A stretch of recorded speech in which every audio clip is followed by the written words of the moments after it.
Cerno, une anti-enquête. Épisode 89.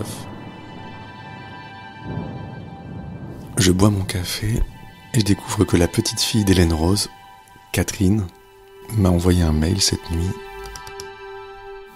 Alors elle dit qu'elle ne peut pas me recevoir en ce moment, mais elle veut bien qu'on corresponde par mail. Elle a rédigé un petit portrait de sa grand-mère et elle m'envoie divers documents pour que je puisse me faire une image de sa vie. Alors il y a un premier document dont le titre est « Qui était Madame Rose ?» Je l'ouvre. C'est abominable. Comptes-tu quelqu'un pour aller faire la fête? Ouais. C'est l'argent. Quand vous passez de l'autre côté, vous avez plus besoin d'argent. Monnaie. Hein? C'est terminé, je vis pour moi. Faut s'entourer de choses douces. L'amour. Connaître la vie des autres vous apporte. L'espèce humaine est cruelle.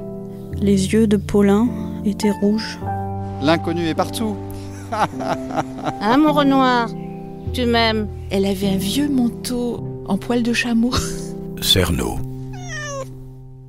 3, 2, 1. Qui était Madame Rose, Hélène André Lucie, veuve Frexès.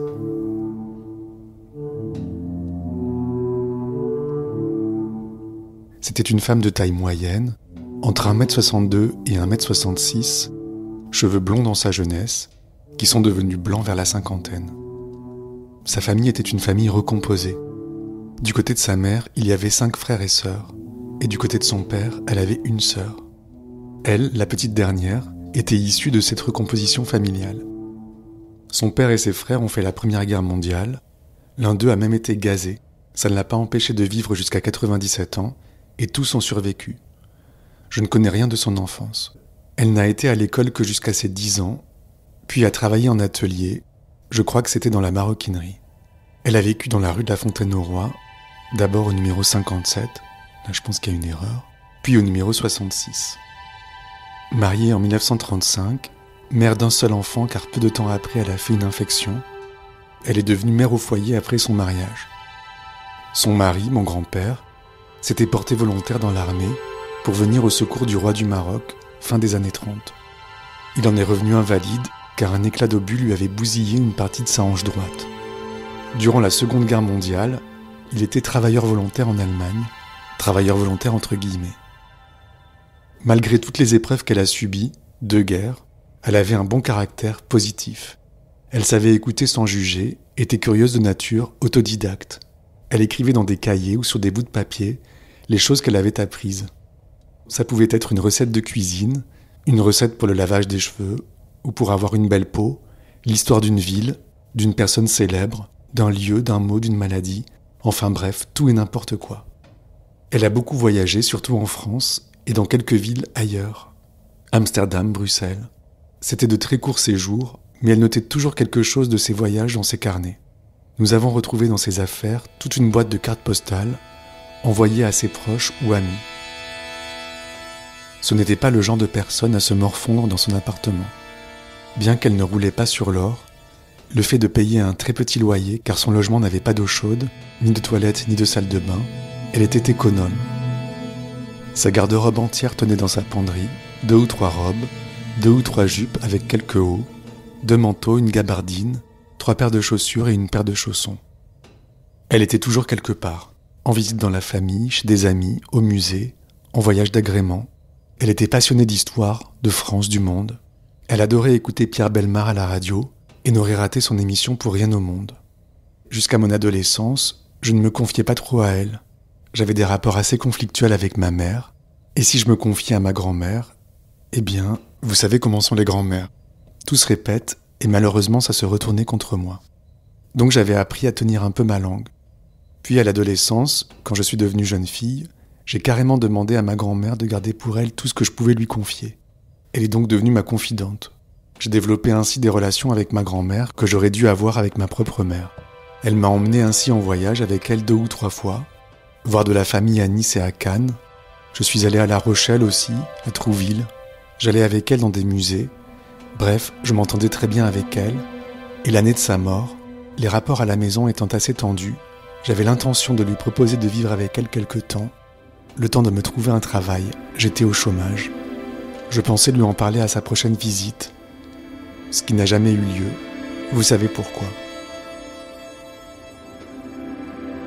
Elle m'a donné le goût des voyages, des jolies choses, l'importance de ne pas avoir de dettes. Vous trouverez en illustration ses notes dans un cahier, son livret de famille, celui de son père et le sien, plus une lettre de son père Jean, envoyée des tranchées pour sa mère. Avec ces tranches de vie, vous devriez avoir un bon aperçu de qui elle était. Signé Catherine. Les victimes, des dames âgées, qu'ils suivent jusque chez elles, ligotent, torturent et tuent. Je vais aller me faire un café.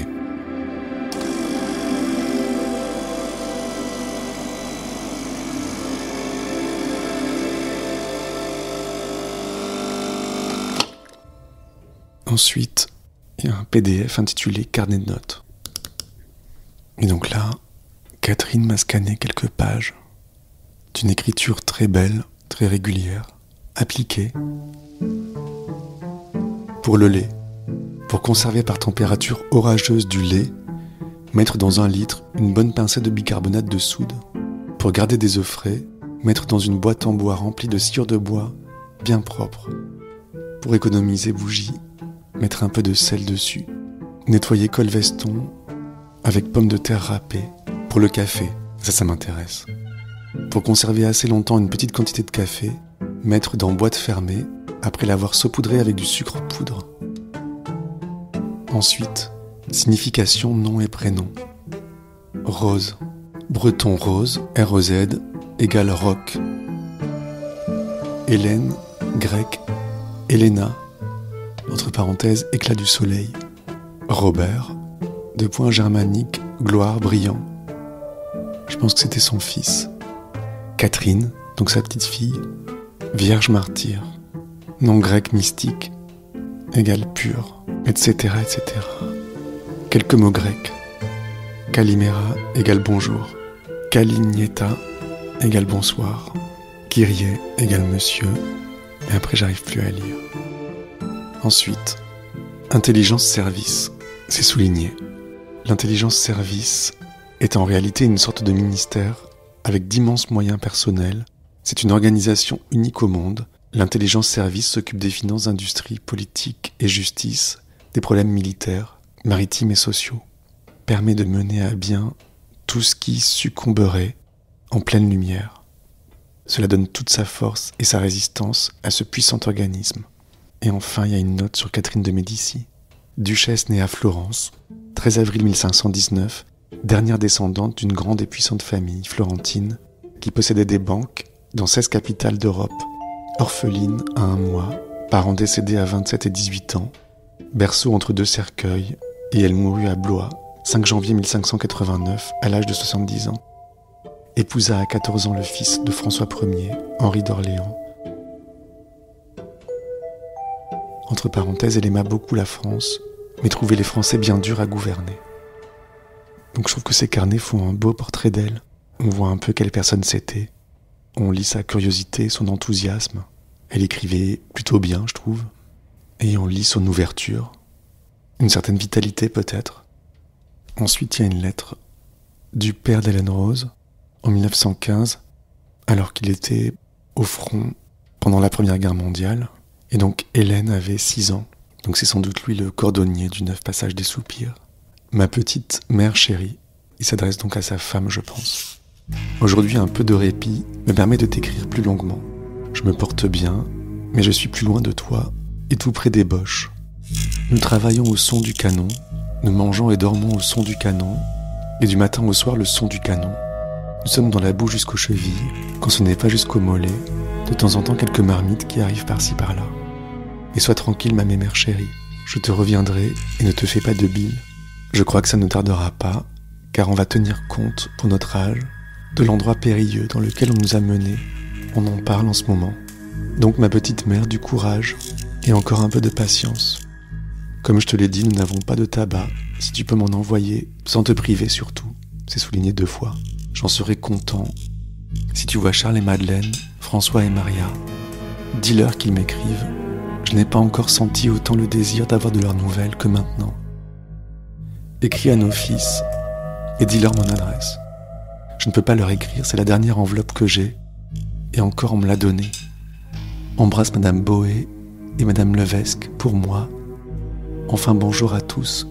1000 bécos à ma pépé et à toi, ma mémère chérie, ma mignonne. Toujours tu es présente devant moi. Je termine en t'envoyant 1 million de baisers. Donc ma pépé, je pense que c'est la petite Hélène. Voilà dans quel contexte elle a grandi, celui de la Première Guerre mondiale.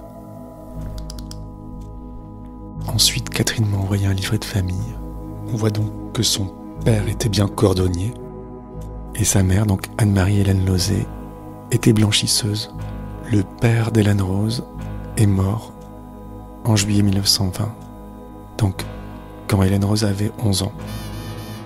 Et sa mère est décédée en 1946 dans le 11e. On voit que Raymond Frexès, donc le mari d'Hélène Rose, exerçait la profession de magasinier, qu'Hélène travaillait en maroquinerie, comme je l'ai déjà dit, et qu'ils se sont mariés le 27 avril 1935. Donc tout ceci nous permet de voir ce qui s'est passé dans les grandes lignes, avant le crime. Et on voit tout ce à quoi ce crime a mis fin, à cette longue vie, ces événements. On voit que ce sont des gens qui se sont accrochés à la vie, qui ont traversé les guerres, probablement les difficultés économiques. C'était pas des gens très fortunés. Donc le mari d'Hélène Rose, Raymond, est mort en 1971 à l'hôpital Saint-Antoine. Alors ils ont eu un enfant, Robert, le 8 juillet 1936. Et donc Hélène André Rose, décès constaté le 25 juin 1986, paraissant remonter vers le 20 juin 1986 à Paris 11e. Ça, c'est l'assassinat. Voilà, c'est tout ce que j'ai pour l'instant. C'est déjà pas mal, mais j'ai plein d'autres questions à poser à Catherine. Alors je lui envoie donc un mail, parce que c'est comme ça qu'on correspond. Chère Catherine, merci beaucoup. Je commence à voir quel genre de femme était votre grand-mère. J'ai d'autres questions concernant le moment de son décès. Où étiez-vous quand vous l'avez appris? Qui vous a prévenu? Et aussi, pourriez-vous essayer de me décrire ce que vous avez ressenti? Bon, je vais attendre qu'elle me réponde. Alors j'en profite pour consulter mes autres messages. J'en reçois beaucoup en ce moment. J'essaie en général de répondre à tout le monde. Pardon si je le fais pas, n'hésitez pas à me réécrire. Et là, il y a quelqu'un, un certain Francky, qui a posté un gif sur Twitter, qui est tiré des Simpsons, où on voit un personnage avec un nœud papillon, qui se sert du café de manière compulsive, comme un drogué, en tremblant. Et il dit « Voici comment j'imagine Julien Saint-Nobory, vu la quantité de café qu'il boit dans son podcast. » C'est pas faux. Et le même Francky m'écrit un message que je vous lis. « Bonjour Julien, je découvre votre podcast sur le tard, mais j'en ai déjà englouti une 40aine d'épisodes depuis que mon collègue Joseph May, de Clemson University, me l'a fait découvrir. Il a en effet consacré une présentation à votre podcast lors du colloque des 20e qui s'est tenu à Pittsburgh la semaine dernière. Et là, il m'envoie un lien, mais j'arrive pas à l'ouvrir. Et il dit « J'imagine qu'il vous fera plaisir que des universitaires américains consacrent leurs recherches à votre travail. Une petite interrogation, pensez-vous interroger Claire Denis ou les acteurs qui ont incarné les personnages inspirés par le drame? Bonne continuation.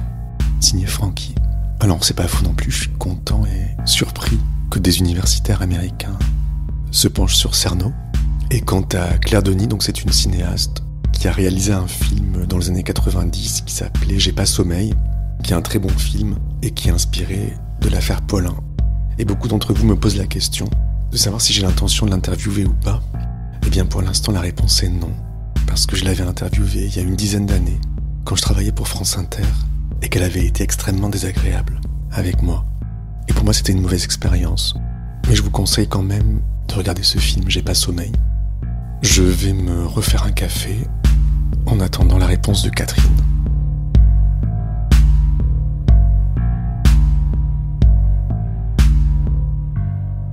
Bonjour Julien. Nous avons appris son décès par le journal télévisé de France 3. Nous étions devant le poste de télévision, car il y avait un match de foot, une finale, entre la France et l'Allemagne juste après. La police nous a contactés au moment où les images du cadavre de ma grand-mère sortaient du 66 rue de la Fontaine-au-Roi, filmées par les différents reporters. Quand la police nous a fait monter dans l'appartement non nettoyé, le lendemain de la découverte, nous avons eu un choc énorme à ce moment-là, à cause de l'odeur épouvantable qui y régnait et de la flaque de sang immense qu'il y avait sur le lino. La police nous avait dit qu'elle avait été étranglée, mais à la vue de tout ce sang, nous avons compris qu'il y avait eu un sévice bien plus atroce. Tiens donc. Ma grand-mère n'aurait pas joué les héroïnes si elle avait été en mesure de parler, surtout que ses biens n'avaient pas si grande valeur. L'appartement a été visiblement fouillé, mais rien n'a été volé. J'ai pu leur montrer à la police où elle cachait ses bijoux ou autres petites valeurs. Nous les avons tous retrouvés. Il y avait même un billet de 50 ou 100 francs, bien en évidence sur le vaisselier de la cuisine.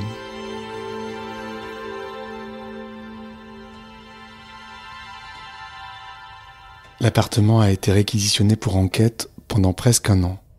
Au bout de ce temps, c'est nous, ma mère et une amie de ma grand-mère, qui avons remis l'appartement en état et tout débarrassé. Aujourd'hui, il existe des entreprises spécialisées dans ce genre de travail. Pas à l'époque. À ce jour, nous ne savons toujours pas si cette affaire a été classée sans suite ou si elle peut être réouverte suite à des nouveaux éléments dont nous ignorons l'existence. À la mort de ma grand-mère, j'ai ressenti un énorme vide et une haine si immense envers celui ou ceux qui ont fait cela, le genre de haine qui vous donne envie de tuer à votre tour le meurtrier de vos mains, lentement. Avec le temps, cette haine s'est éteinte, mais jamais je ne pourrai pardonner ce crime.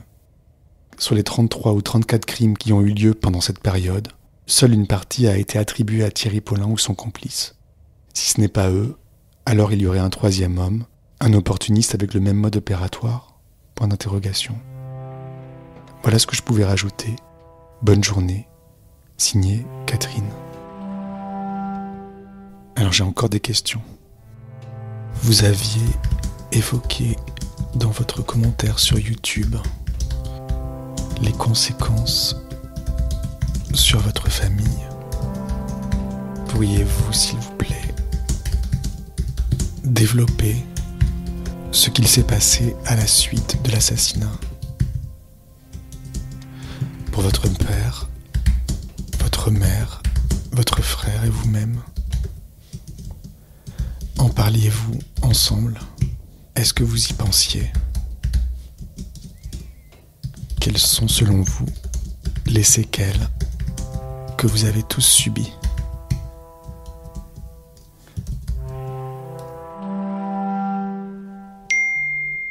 Bonjour. Désolé de ne pas vous avoir répondu tout de suite, mais j'étais hospitalisé et n'avais pas accès à ma messagerie. Donc, à la suite de l'assassinat de ma grand-mère, nous sommes tous tombés en dépression, chacun de notre côté. Dans la plupart des familles, quand un drame pareil arrive, la famille se serre les coudes, tente tant bien que mal de se ressouder. Pas chez nous. Et je ne sais vraiment pas pourquoi. Chacun dans son coin a vu le ciel qui lui tombait sur la tête. Mon père, bien entendu, qui a perdu sa mère et n'a pas pu soulager sa douleur avec quelqu'un d'autre de sa famille. Il était fils unique, et la famille de ma grand-mère, bien qu'il nous ait soutenus à son enterrement, qu'il serait là pour nous, ce n'était que des paroles creuses, on ne les a plus jamais revues ou entendues après. Mon père a donc recommencé à boire, plus qu'il ne fallait, et il est mort, moins de 11 ans plus tard, d'une cirrhose du foie. Ma mère a eu de la peine aussi, mais comme elle était déjà en mauvaise santé, je ne sais pas si cet événement a eu encore plus d'impact. Tout ce que je sais, c'est que 6 ans après la mort de ma grand-mère, elle mourait à son tour d'un cancer généralisé. De mon point de vue, elle s'est laissée mourir car 1 an auparavant, elle avait été opérée d'un cancer à la gorge et on avait dû lui retirer toutes ses dents. On lui avait mis une plaque au niveau de la mâchoire. Elle était persuadée que jamais on ne pourrait l'appareiller et qu'elle serait obligée de manger toute sa vie de la purée ou des choses comme ça. Du coup, pendant l'année qui a suivi, elle s'est mise à refumer, à reboire de la bière et à ne quasiment plus s'alimenter. Ma mère était petite, elle mesurait 1m55. Elle était en surpoids quand elle s'est fait opérer, 81 kilos. Et à sa mort, 1 an plus tard, elle ne pesait plus que 34 kilos. Je resterai persuadé qu'elle a pris le prétexte de sa maladie pour se suicider, entre guillemets. Elle n'a pas combattu son cancer, elle a accentué ses effets consciemment. Mon frère, lui, a très mal vécu cette période. Déjà parce qu'il a été suspecté et interrogé par la police, et ensuite parce qu'à l'enterrement de ma grand-mère, il s'est aperçu que finalement personne ne le connaissait. Moi, j'allais souvent chez ma grand-mère, pas lui. Donc son entourage, ami de ma grand-mère, ne le connaissait pas. C'est le service militaire qui l'a sauvé de cette ambiance mortifère, loin de la maison. Il a pu penser à autre chose et tourner la page. Au début, bien sûr qu'on en a tous parlé ensemble. On a essayé en vain de trouver qui aurait pu faire ça dans notre entourage. Je crois qu'on y a pensé pendant longtemps, jusqu'à l'arrestation de Thierry Paulin. Et même si à l'époque, il n'a pas revendiqué ce crime et qu'il n'y avait pas de prélèvement ADN pour le confondre, aujourd'hui ce serait possible. Encore faudrait-il que des prélèvements sur la scène de crime aient été gardés sous scellés et puissent être analysés. Là on aurait le fin mot de l'histoire. Mais ces prélèvements existent-ils encore et sont-ils encore exploitables? Là est la question.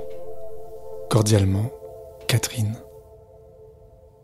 Alors, ça me rappelle que l'année dernière, Farah m'avait conseillé d'écouter un podcast des Pieds sur Terre sur France Culture, consacré à Corinne Herman, une avocate qui rouvre et qui résout d'anciennes affaires criminelles non élucidées, des cold cases, et je vous invite à écouter ce podcast si vous le retrouvez.